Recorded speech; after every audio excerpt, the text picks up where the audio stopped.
Sejam bem-vindos ao curso de Fotografia Computacional LuxAI. Sou o engenheiro eletrônico Manuel Henriques e hoje nós veremos o tema compressão de imagens. Alguns tópicos serão cobertos, tais como compressão e a teoria da informação, redundância de informação, técnicas de compressão, redundância de codificação, código de Huffman, compressão de imagem com perdas, no caso JPEG, e compressão JPEG 2000. Algumas motivações podem ser facilmente identificáveis, como, por exemplo, o armazenamento e transmissão de imagens, que ocorre com fotos, desenhos, gráficos, livros, vídeos, etc., em câmeras digitais, que precisam dessa parte de compressão de dados, na compressão de vídeos, suponhamos um vídeo de 4 GB, podendo ser comprimido para 400 MB, e também existe também vídeo sob demanda, como, por exemplo, ocorre no YouTube. O problema principal está associado a como reduzir o espaço ocupado por uma imagem. Então, nós temos uma imagem aqui inicial, e essa imagem, que inicialmente ocupava o espaço de 257 KB, ela é comprimida para 33 KB. Há alguns aspectos relevantes dentro desse tema, como, por exemplo, reduzir a quantidade de dados, como vimos, para representar uma imagem digital, remover redundâncias, transformar um array 2D, ou seja, bidimensional de pixels, em um conjunto de dados estatisticamente não correlacionados, utilizar menor espaço de armazenamento e, portanto, menor largura de banda ou tempo para transmissão, e também reconstruir uma imagem original ou uma aproximação dela. Há alguns fundamentos que estão relacionados à teoria da informação. Em 1948, o cientista Claude Shannon publicou um artigo que é considerado como uma base, né, da teoria da informação, intitulado Uma Teoria Matemática de Comunicação, em tradução livre. Segundo Shannon, uma ideia básica na teoria da informação é que a informação pode ser tratada de forma muito semelhante a uma quantidade física, como massa ou energia. Canal, dentro dessa perspectiva, é o meio por onde a informação é transportada. Dados é o meio de representação dessa informação. E a compressão de dados justamente está associada a reduzir a quantidade de dados para representar a mesma informação. Então nós temos aqui um exemplo, um modelo, onde nós inicialmente temos uma mensagem, essa mensagem aqui é codificada, ela passa por um canal, esse canal está sujeito a um ruído, ETA. Após essa etapa, a mensagem sai do canal e é decodificada, e por último ela é entregue ao destinatário. Para quem tiver maiores interesses em saber algo mais sobre a teoria de informação, aqui é um link a respeito desse tema, a respeito desse assunto. Há alguns fundamentos da teoria da informação que estão relacionados com outros campos, como, por exemplo, com a ciência da computação, com a física, com a economia, com a estatística e matemática. E o diagrama colocado nesse slide dá a ideia de como a teoria da informação, aqui ao centro, está relacionada com diversos campos da ciência. Várias quantidades de dados podem ser usadas para transmitir a mesma informação. Como exemplo, podemos pensar em dois contadores de história, um que se chama P e outro C. P é prolixo, demora muito e usa muitas palavras. C, por outro lado, é conciso, vai direto ao ponto e usa poucas palavras. P e C contam a mesma história, transmitem a mesma informação. Porém, P utiliza muitas palavras, ou seja, muitos dados, enquanto C utiliza poucas palavras, ou seja, poucos dados. Nesse caso, P é mais redundante, pois repete mais. Qualquer conteúdo de uma mensagem pode ser comprimido? Essa é uma pergunta importante. Suponha que qualquer mensagem possa ser comprimida, resultando em uma mensagem menor. Portanto, a saída de uma mensagem comprimida também pode ser comprimida sempre. Se isso for verdade, qualquer mensagem pode ser comprimida infinitas vezes. Segue-se então que qualquer quantidade de informação pode ser comprimida em um único bit. Isso é claramente um absurdo, então devemos rejeitar a premissa, ou seja, de que qualquer conteúdo de uma mensagem pode ser comprimido. É interessante ressaltar também alguns aspectos relacionados ao problema central na compressão de imagens. Um deles está relacionado à taxa de compressão, que aqui foi denominado de CR. Também há a redundância relativa dos dados, chamada aqui de RD. N1 e N2 são as quantidades de dados usados em dois conjuntos de dados que transmitem a mesma informação, onde N1 é a quantidade de dados antes da compressão e N2 após a compressão. Se N1 é igual a N2, então a taxa de compressão, CR, será igual à unidade. E a redundância relativa dos dados será nula, será zero. Se N1 for muito maior que N2, a taxa de compressão será muito maior do que 1. E a redundância relativa muito maior do que zero. Se N1 for muito menor do que N2, a taxa de compressão será aproximadamente nula e a redundância de dados será muito menor do que zero. Vamos ver um exemplo onde a taxa de compressão seja aproximadamente 10 para 1, ou seja, N1 sobre N2 assume o valor de 10. Nesse caso, a redundância relativa será 1 menos 1 sobre 10, menos 1 décimo, que será igual a 0,9, ou seja, 90%. Há três tipos principais de redundância: a redundância de codificação, redundância interpixel e redundância psicovisual. O objetivo da compressão é reduzir ou, se possível, eliminar um ou mais desses tipos de redundância. Na redundância de código, o processo de codificação atribui código com tamanho variável, ou seja, com número de bits variável, de acordo com a probabilidade de ocorrência de determinado tom de cinza ou cor do pixel na cena. Como exemplo, os níveis de cinza ou de cor com maior frequência de ocorrência serão representados por um código com comprimento menor. De modo contrário, se o nível de cinza ou cor tem pouca presença na cena, ele é representado por um código maior. Aqui é um exemplo simples, onde nós temos vários símbolos, A, B, C, D e E, e temos a frequência de ocorrência de cada um desses símbolos. Na representação binária, haveria ou há esses 5 tipos de representação: 000, 001, 010, 011 e 100. Seriam os 5 tipos de representação. Por outro lado, se for realizada a codificação de Huffman, nós temos aqui a representação de cada símbolo desse modo aqui, binário: 0, 10, 11, 100 e 101. Da primeira forma, ou seja, através do primeiro código, nós temos 3 bits por cada símbolo. Já nessa segunda forma de codificação, nós temos 1,9 bits por símbolo. A redundância interpixel permite realizar previsões sobre o valor de um pixel a partir dos valores dos seus pixels vizinhos. Em algumas imagens, há padrões de pixels que se repetem, o que significa que um pixel introduz pouca informação relativamente aos seus vizinhos. A redundância interpixel é normalmente removida, por exemplo, utilizando as diferenças entre pixels adjacentes para representar uma imagem. As transformações que removem redundância interpixel são chamadas mapeamentos e são consideradas reversíveis se os elementos da imagem original puderem ser reconstruídos a partir do conjunto de dados transformado. Um exemplo aqui é o RLE, ou seja, o código de comprimento de corrida. Então, na realidade, nós temos 5 vezes o dado 35 e temos 4 vezes o dado 79. Isso corresponde à filosofia, ao princípio de funcionamento desse tipo de codificação, que é o código de comprimento de corrida, onde ao invés de todos os dados serem colocados, enfim, na sequência em que ocorrem, os dados são colocados com um número antecessor que indica o número de vezes que ele aparece de forma repetida. Por isso, justamente, o nome código de comprimento de corrida. Sobre a redundância psicovisual, ela está relacionada à informação visual real ou quantificada em uma cena. A redução ou a eliminação da redundância psicovisual leva necessariamente a um processamento com perdas. Isso é um fato importante. Algumas informações em imagens têm menos importância relativa do que outras no processamento visual normal.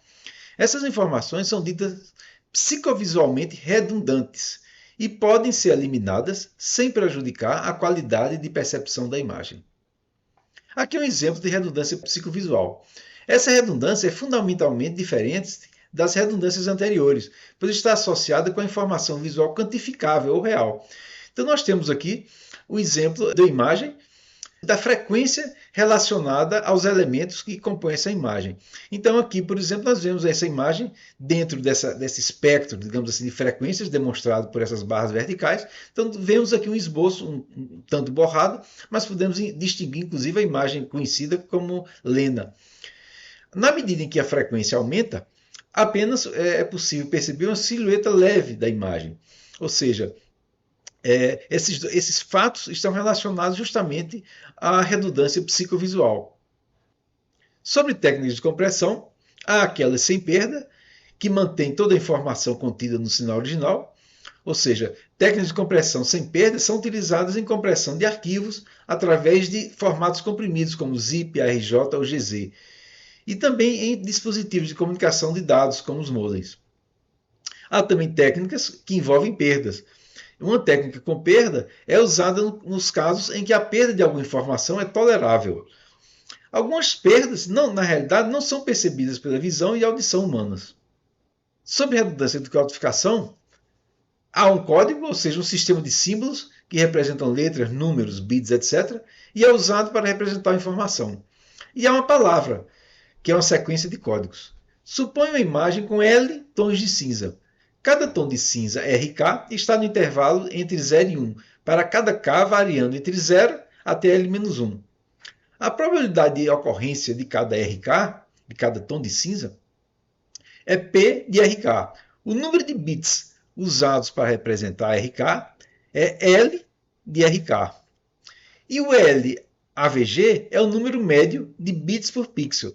Ou seja, as informações colocadas aqui nesse slide podem ser expressas de forma matemática, ou seja, a probabilidade de RK, o PR de RK, é o número de vezes de ocorrência daquela intensidade de cinza, K, dividido pelo número total de tonalidades de cinza da imagem, o N. Ao passo que o comprimento médio, ou LAVG, é o somatório de K igual a 0 até K igual a 1 das probabilidades para cada intensidade de cinza, vezes o comprimento de bits usado para representar aquela tonalidade de cinza, que é L de RK.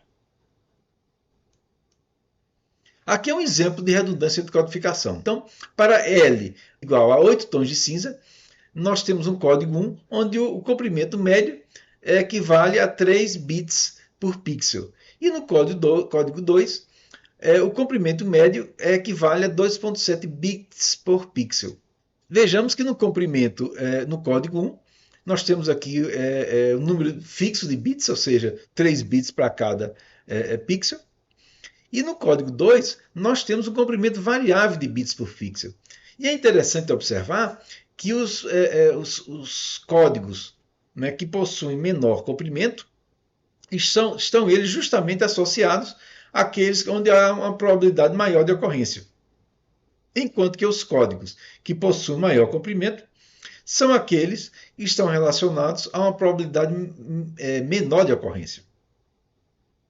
No caso aqui em questão, o comprimento médio, através dessa expressão aqui, para todos os tons de cinza, de K igual a 0 a 7, vai ser igual a esse somatório, que por sua vez resultará em 2,7 bits, ou seja, na verdade, bits por pixel. Aqui temos também outro exemplo, né, da compressão através da versão binarizada da imagem, ou seja, no passo número 1 foi feita a binarização através de um limiar. Nós temos aqui a imagem em tons de cinza, e essa imagem foi binarizada em zeros e uns, ou seja, entre tons escuros apenas ou tons brancos. E aqui nós temos, que veremos no próximo slide, uma linha, né, que corta essa imagem nessa altura aqui, nessa linha horizontal. Tomando essa linha horizontal, nós temos aqui a limiarização, onde se o pixel tiver um tom de cinza maior do que esse limiar, ele será convertido para o tom de branco, o tom, no caso, resultante 1. E se tiver abaixo desse limiar, ele será convertido, só será mapeado para o número 0, para um binário 0, e por isso a imagem é binarizada. Na linha 100, enfim, que seria essa linha, nós temos aqui o código de comprimento de corrida relativo a ela. E aqui em cima nós temos a taxa de compressão, que relaciona a imagem, o número de bits antes e o número de bits depois. Antes, nós temos essa expressão, porque a 1024 vezes 343 seções de 1 bit, e depois da compressão, através do código de comprimento de corrida, nós vamos ter 12.166 códigos de comprimento 11 bits, o que vai resultar numa taxa de compressão de 2,63. Com essa taxa de compressão, temos uma redundância relativa, um RD, de 1 menos 1 sobre 2,63, que vai resultar em 0,62, ou seja, 62% de redundância. O RLE, como já foi dito, que é o código de comprimento de corrida, ele conta quantas vezes se repete determinado valor. Ou seja, é uma forma de estabelecer digamos, um par ordenado, onde nós temos aqui a contagem no primeiro índice e nós temos o valor aqui no segundo índice. Então, se tivermos uma sequência, por exemplo, desse tipo aqui, nós temos 6 vezes a repetição do número 5, temos 7 vezes a repetição do número 4, 5 vezes a repetição do número 0 e daí por diante. Pode também ser aplicada outra codificação posteriormente a essa, como o código de Huffman. Aqui é outro exemplo de redundância interpixel. Então nós temos essa imagem aqui, onde nós temos apenas tons escuros e tons brancos, e temos aqui uma sequência de bits que corresponde a essa linha. Cada linha dessa tem 10 pixels, então aqui nós temos uma sequência de uns, aqui uns e alguns zeros, e por aí vai, linha após linha até a última linha. E aqui nós temos, nessa imagem, essa mesma representação, digamos, gráfica de imagem, porém com a codificação RLE. Então nós temos aqui 10 repetições do bit 1, enfim, nós temos aqui 4 repetições do bit 1, seguidas por 2 do bit 0, depois 4 do bit 1, e assim por diante, linha após linha também, até a última linha, nós novamente teremos 10 repetições do bit 1. É interessante observar, nesse caso, que diferentemente do anterior, que os bits aqui tiveram uma representação inversa, ou seja, o bit 1 aqui representa o bit de imagem escura e o bit 0 representa o bit de imagem clara, de imagem da tonalidade branca. Mas o processo de redundância interpixel e o exemplo do código de comprimento de corrida continua válido dentro dessa outra representação. Sobre a redundância psicovisual, é a informação que pode ser eliminada com pouco ou sem impacto para a percepção. Também está associada à quantização. Aqui está ligada à eliminação de algumas cores, tem alto impacto na imagem e está associada também à difusão de erro, ao Error Diffusion Dithering. Então temos duas imagens aqui, podemos perceber que algumas tonalidades foram eliminadas da imagem inicial para a imagem posterior. Isso se verificou, ou seja, algumas tonalidades, algumas informações puderam ser eliminadas com pouco ou sem impacto para a percepção da cena. Há alguns métodos de redução de redundância de codificação. Há um método de Huffman, um método truncated de Huffman, B-Code, Binary Shift, Huffman Shift e Arithmetic Coding. Para quem se interessar em mais algoritmos ou em algoritmos mais recentes sobre compressão de dados, também poderá acessar esse link aqui, que contém uma série de outras informações, uma série de artigos com outros métodos, enfim, e mais recentes para a compressão de dados. Sobre ainda os métodos de redundância de codificação, aqui nós temos um exemplo dos métodos citados anteriormente, Binary Code, Huffman, Truncated Huffman e daí por diante. Temos o código binário que representa ou que está associado a cada um desses métodos.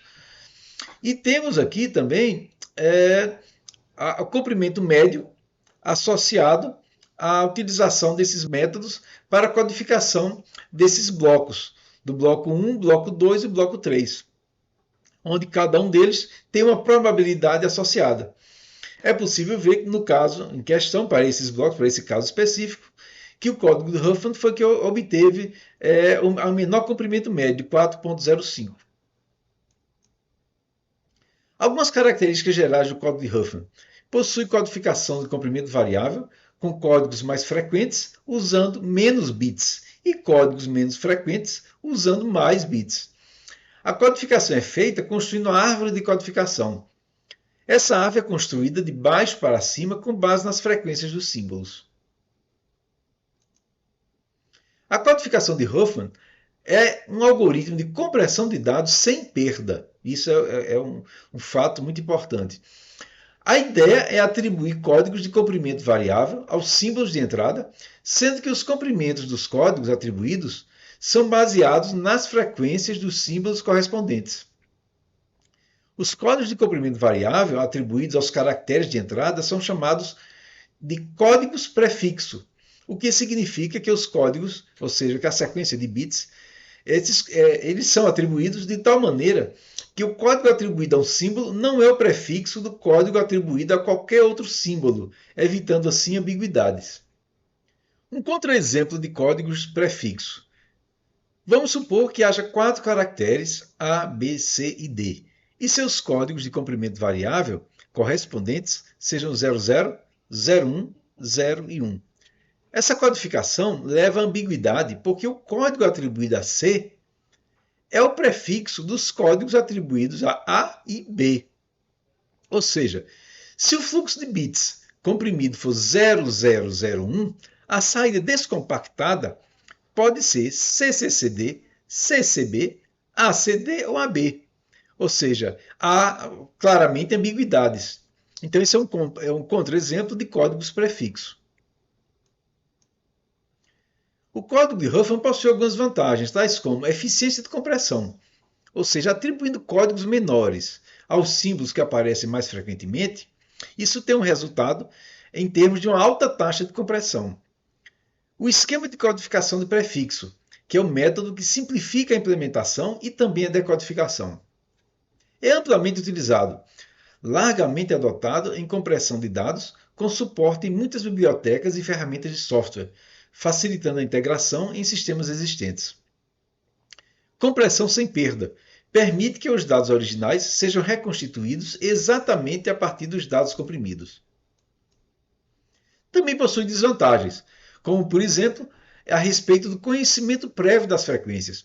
Ele requer o conhecimento prévio das frequências de cada símbolo, o que torna menos adequado para situações em que a distribuição de símbolos é desconhecida ou muda dinamicamente. A complexidade das árvores de Huffman. As árvores de Huffman podem se tornar complexas e exigir recursos computacionais substanciais. Eficiência relativa. Pode haver outros métodos que oferecem melhores taxas de compressão para determinados conjuntos de dados. E também a ineficácia em casos específicos. Pode ser menos eficaz em dados com poucos símbolos únicos ou quando os símbolos já estão altamente comprimidos. Aqui segue um exemplo do código de Huffman. Seja um alfabeto de apenas 5 letras, A, B, C, D e E, com as seguintes frequências no texto. A possui uma frequência, um número de ocorrências de 12 vezes, B, 6, C, 5, D, 4 e E, 3. Aqui nós temos o alfabeto e temos a frequência de ocorrência de cada um dos símbolos. Então, começar com 5 subárvores separadas, ou seja, A, 12, B, 6, C, 5, D, 4 e E3. São as 5 subárvores separadas. As subárvores para D e E, essas duas aqui, D e E, possuem as frequências mais baixas. Então, são mescladas, totalizando 7 ocorrências. Ou seja, essas duas subárvores foram mescladas, resultando em uma árvore com 7 ocorrências. No passo anterior, foi feita essa mesclagem, com 7 ocorrências. No próximo passo, percebemos que B e C possuem as frequências mais baixas, então são mesclados, totalizando agora 11 ocorrências. Ou seja, inicialmente tínhamos essa mesclagem aqui, totalizando 7, e agora B e C também são mesclados e totalizam 11 ocorrências. Então, assim, a árvore começa a ser construída. A permanece até então com 12.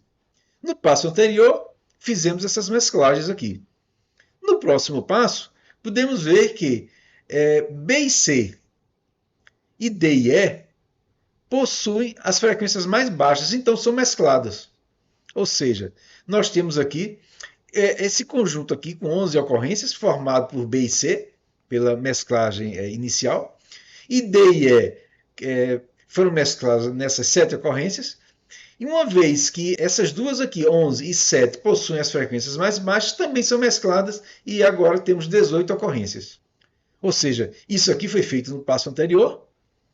E agora, finalmente, para codificar um caractere, siga a árvore. Cada ramo à esquerda adiciona um 0 e cada ramo à direita adiciona um 1.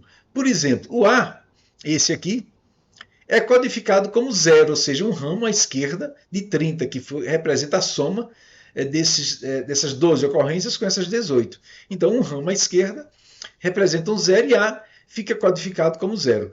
O B, por outro lado, que está aqui embaixo, é codificado como 1, 0, 0, porque B tem uma posição, um ramo à direita, depois 2 à esquerda. Então, 1, 0 e 0. E é codificado como 1, 1, 1, ou seja, essa letra, esse símbolo tem uma ocorrência à direita, uma segunda à direita e uma terceira à direita, o que resulta na codificação 1, 1 e 1.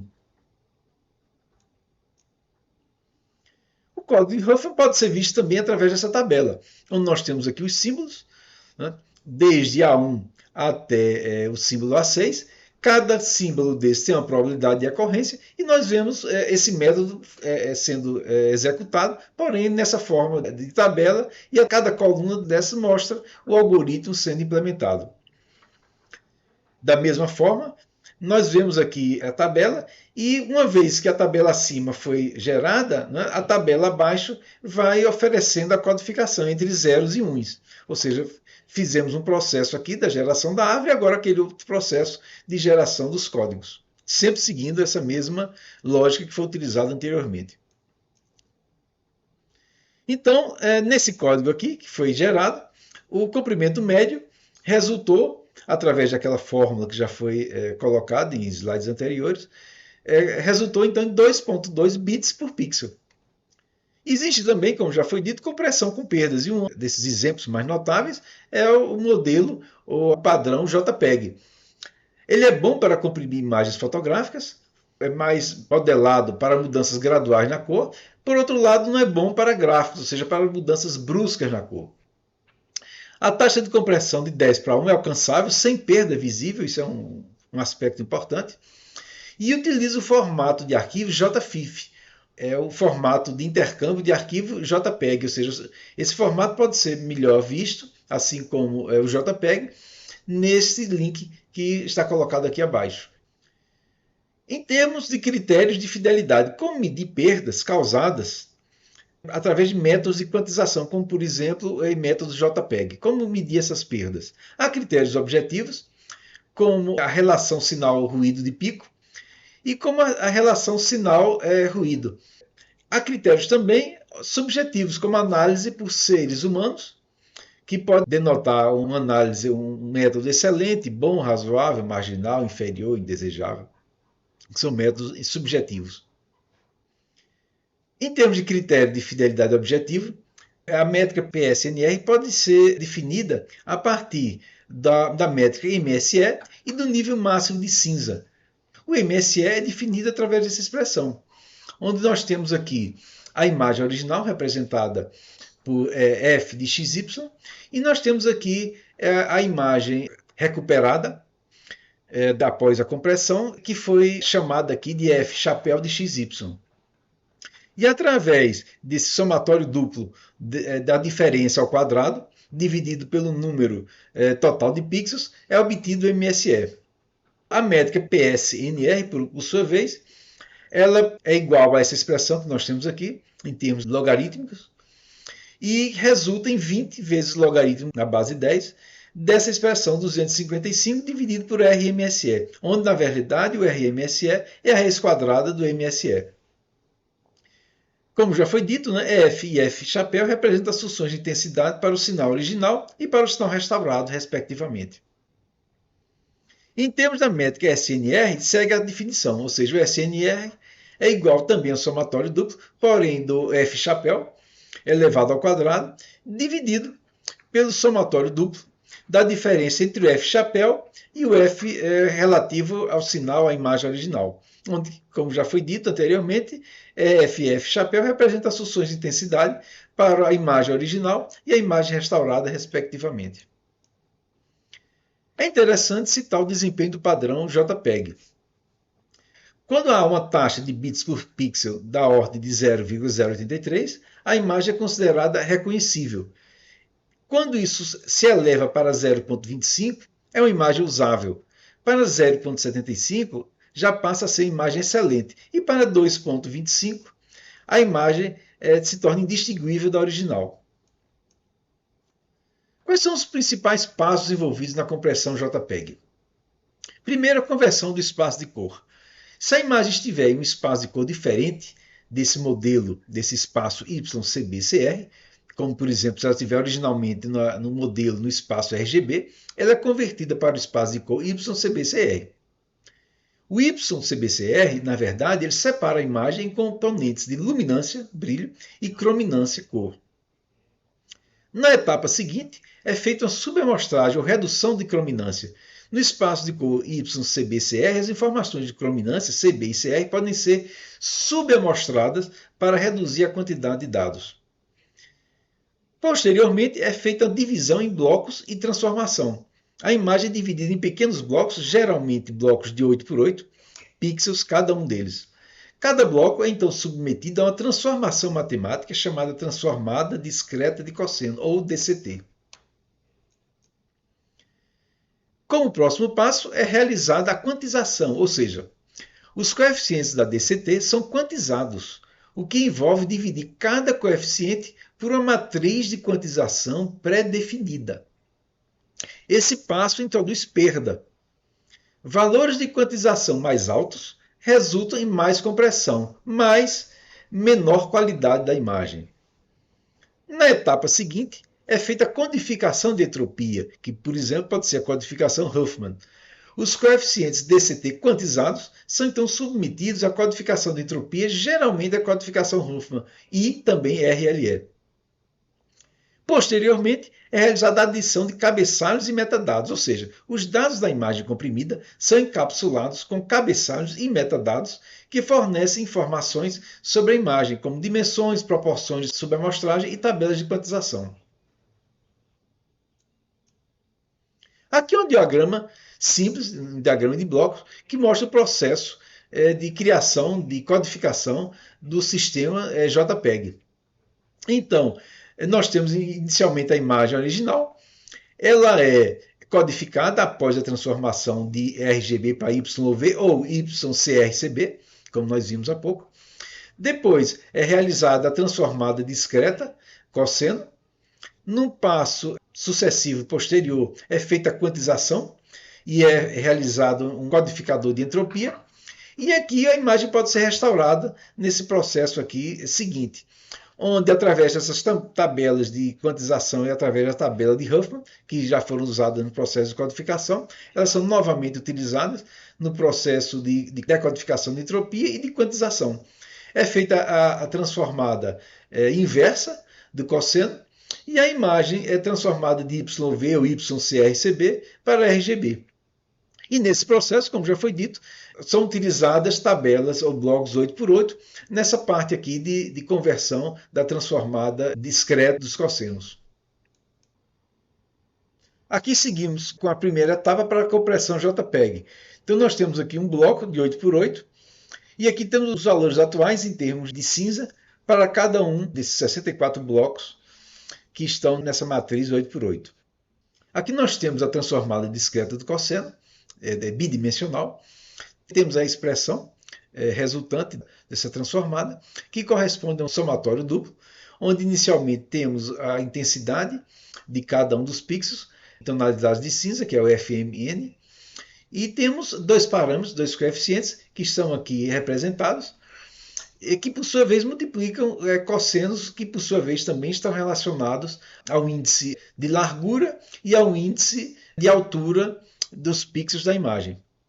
E abaixo nós temos a transformada inversa, ou seja, a partir da transformada direta, enfim, a transformada inversa também pode ser efetuada e os valores podem ser obtidos restaurando a imagem. Aqui nós temos, por exemplo, uma etapa para a compressão JPEG. Então, inicialmente, nós temos aqui as tonalidades de cinza, com 64 elementos de imagem, ou seja, 8 por 8 pixels. E depois da transformada, nós temos aqui a tonalidade, digamos, resultante, para também um bloco de 8 por 8, correspondentes a frequências espaciais. Temos aqui um exemplo relativo à imagem original e à transformada discreta dos cossenos. Para essa imagem aqui em tonalidades de cinza, esse exemplo aqui está também em Colab, será disponibilizado para vocês. Então temos diversos blocos 8x8, ou patches 8x8, né, onde essa imagem foi dividida nesses pequenos blocos, e aqui vemos o resultado dessa transformada, né, aplicada à imagem original. Porém, em termos da transformada discreta do cosseno, enfim, com vistas para o padrão JPEG, antes da transformada discreta é realizada uma subtração, ou seja, nós temos aqui um bloco de 8 por 8, e para cada valor ou de cada um deles é subtraído o número 128, resultando nesse bloco aqui. Ou seja, números que eram sem sinal, unsigned, passam a ser números com sinal, depois dessa operação que é realizada.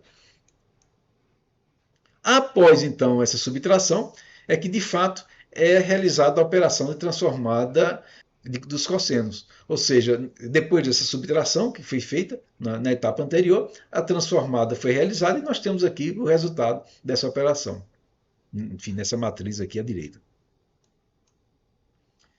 Nós temos aqui um exemplo de uma imagem relativa a um bloco de 8 por 8 pixels, onde cada um desses blocos está representado a cor branca, ou seja, o valor 255.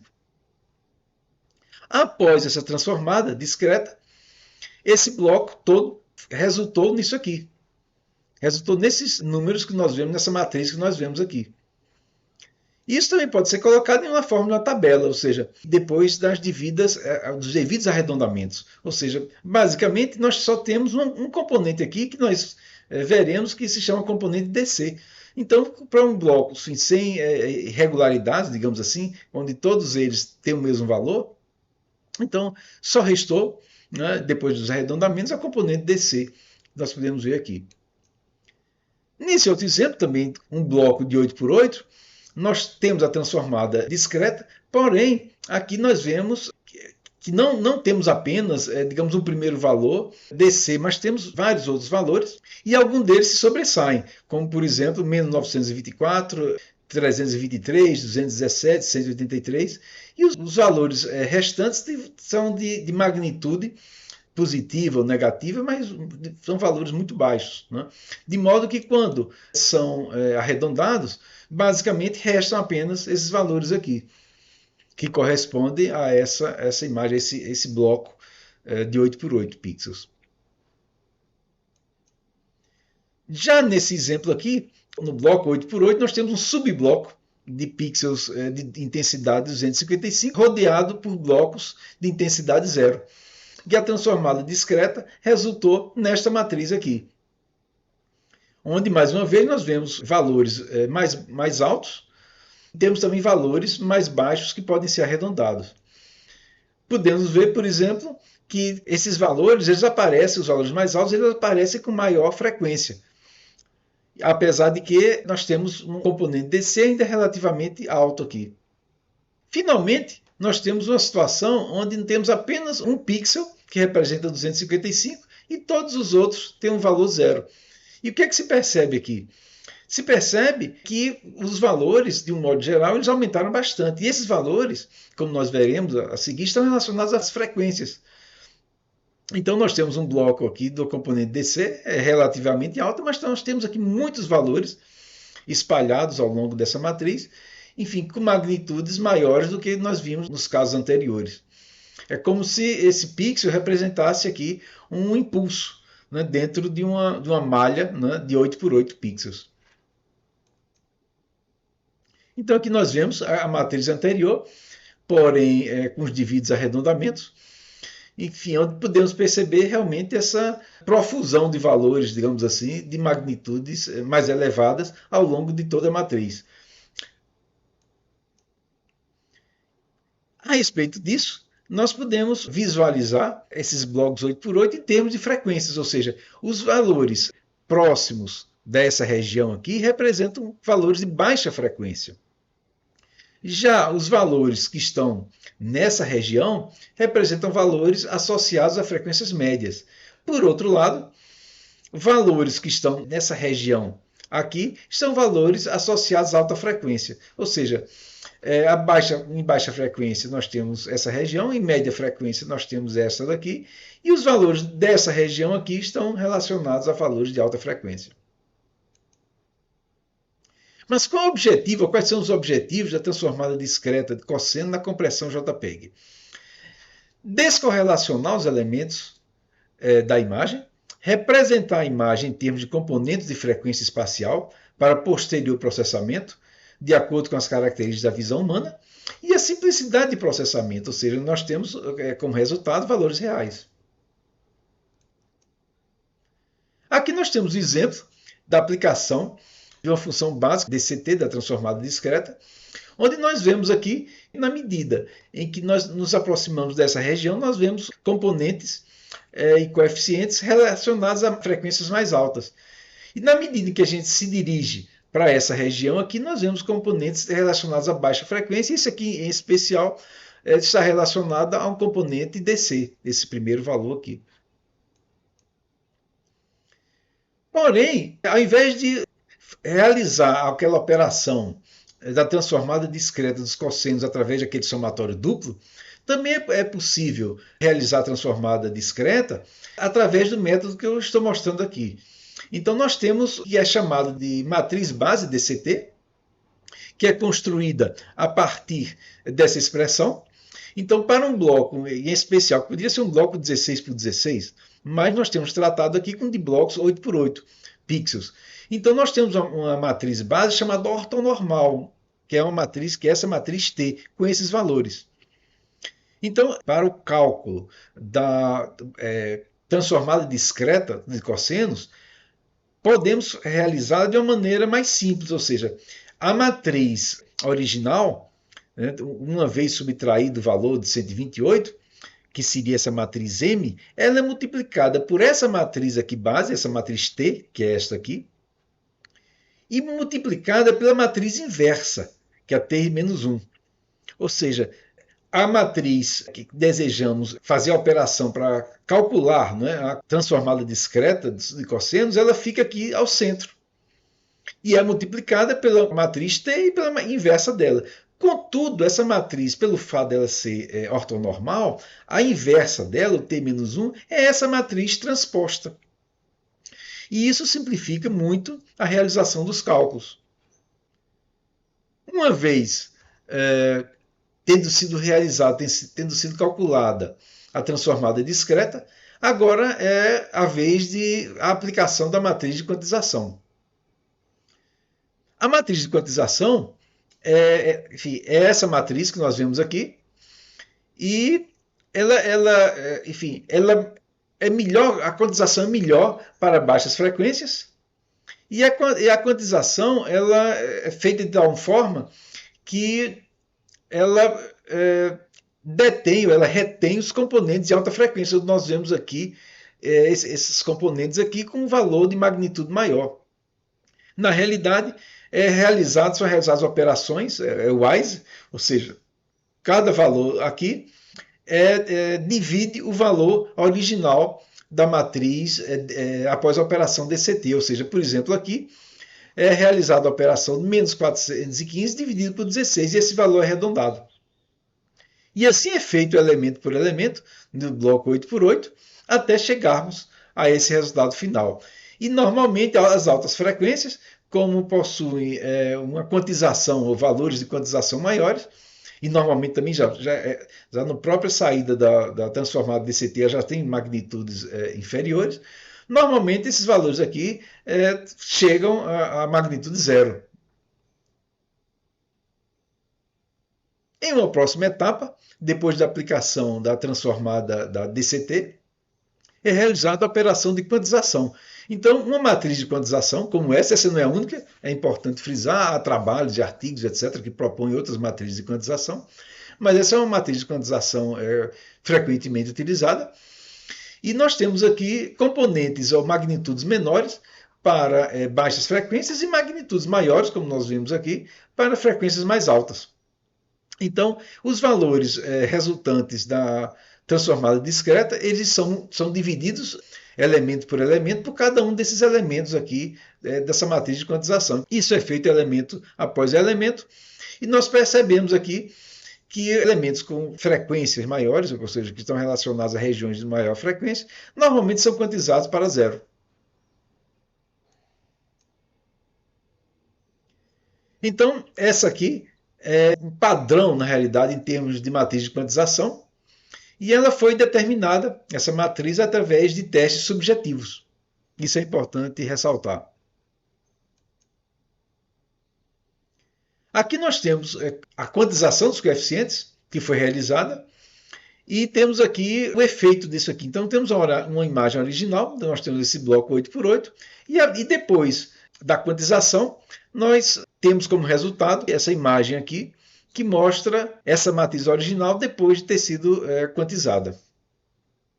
Feito isso, ou seja, após a etapa anterior, os coeficientes eles são ordenados no formato de zigue-zague, ou seja, nós temos essa matriz depois de quantizada, os coeficientes são ordenados dessa forma, seguindo essa trajetória que nós vemos aqui. Ou seja, nós temos essa sequência, essa serialização, né, dos valores obtidos após a quantização. Após, então, como outra etapa, uma etapa posterior, após essa ordenação, é realizada a compressão, que inclui o código de comprimento de corrida e também pode incluir o código de Huffman. E assim a codificação fica completa. Então aqui é um exemplo, um resumo dessa codificação. Então temos inicialmente a imagem RGB. Essa imagem ela foi convertida para YCRCB. Após essa etapa, foram selecionados ou foram escolhidos patches ou blocos de 8x8. Esses blocos, claro, depois de serem subtraídos de 128, como dissemos, passam por uma transformada discreta, uma DCT. Depois há um processo de quantização. Após a quantização, os dados de cada bloco são serializados com esse processo de zigue-zague. Há uma separação das componentes DC, ou seja, desses primeiros elementos, e das componentes AC. E há uma codificação em termos do código de Huffman, e em termos da codificação também do código de comprimento de corrida. No final, o resultado dessa serialização e dessa codificação é colocado em termos da criação de um arquivo JFIF. Há, naturalmente, a etapa de decodificação JPEG. E quais são essas etapas? A decodificação é simplesmente o inverso da codificação. Então, é preciso reverter as codificações de Huffman e RLE, desquantizar, aplicar a inversa da transformada discreta do cosseno, adicionar 128 para converter de volta para valores do tipo unsigned. Então aqui nós temos, apenas como exemplo, uma imagem original e uma imagem depois do processo de descompressão. E podemos ver uma semelhança muito grande entre elas. A taxa de compressão no formato JPEG tem algumas características, né? Porque depende da magnitude dos valores da matriz de quantização. A taxa 10:1 é alcançável sem perda perceptível. 100:1 também é alcançável, mas defeitos são perceptíveis na imagem.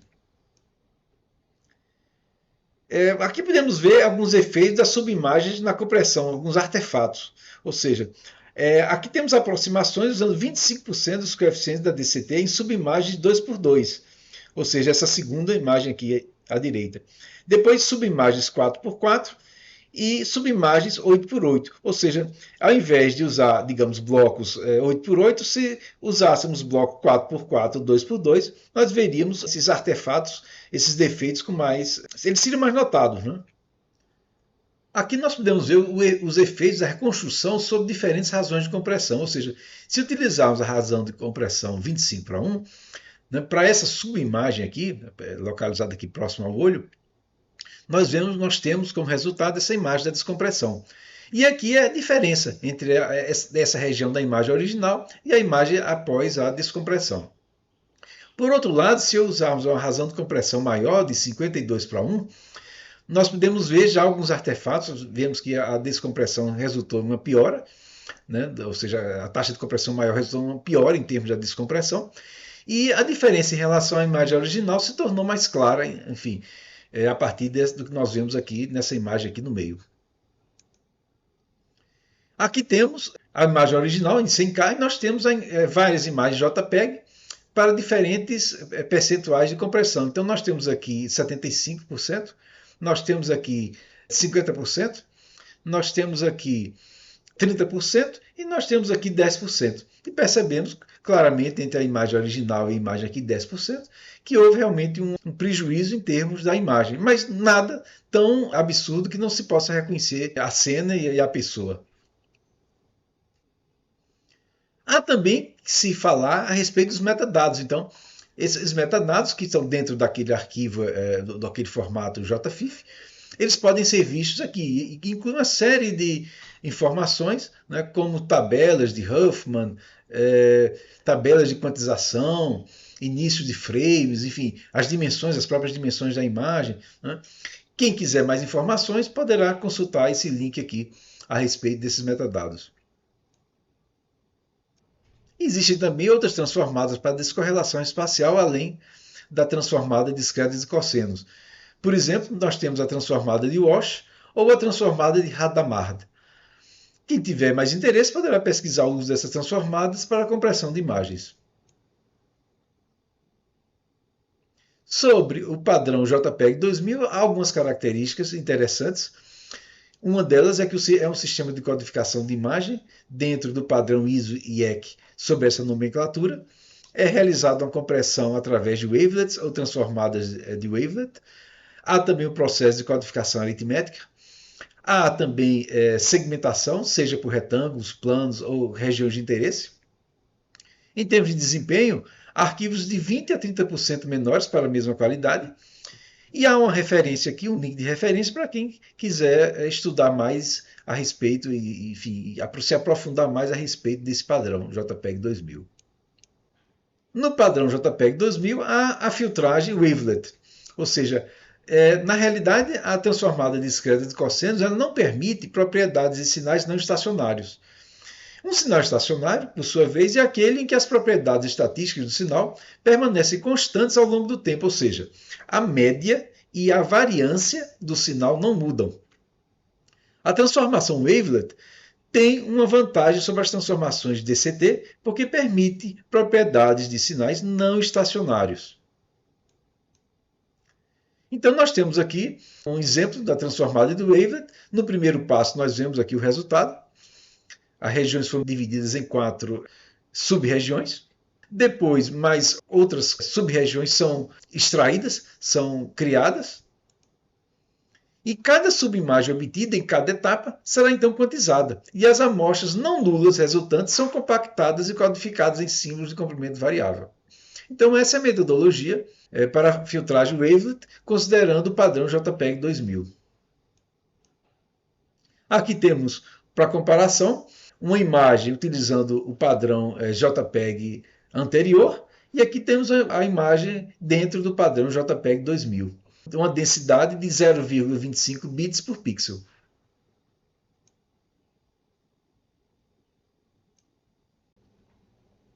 Então, muito obrigado e agradeço a todos pela atenção.